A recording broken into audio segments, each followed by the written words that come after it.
Determine the value of the sum of squared deviations for the following population data. And my data is 4, 5, 2, and 7.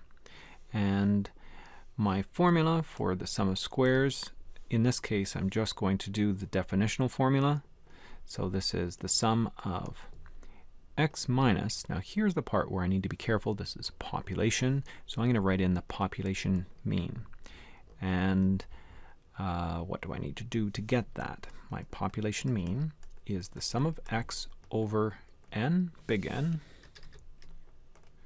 And so what do I have here? I've got the sum of x is equals to 4 plus 5, that makes 9, 10, 11, and then this brings me up to 18.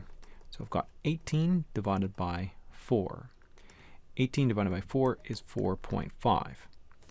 So when I'm looking at the order of operations and a formula like this, I can see that I've got addition, I've got brackets, I've got subtraction, and I've got exponents.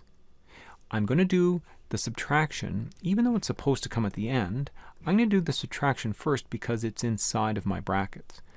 So I'm going to be subtracting the population mean.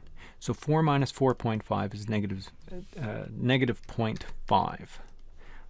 This will be positive 0.5. This is positive 1.5.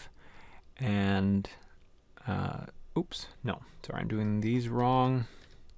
5 minus 4.5, that is positive 0.5. 2 minus 4.5 is negative 2.5.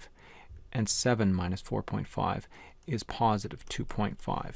And you can see as your check that you could perform at this step, when you add these up, they come out to be 0, which is what we like to see. Finally, actually not finally, the next thing we do is we move on to the exponents, which means we square all of these values. And so that's going to be 0.25, 0.25. I think that that is 6.25, and this is also 6.25 when I square my value of 2.5. And then I can add these up. So this gives me, what, 12.5, another 0.5, this gives me 13. So my sum of squares is the sum of my squared deviations, and it comes out to be 13. So my answer here is 13.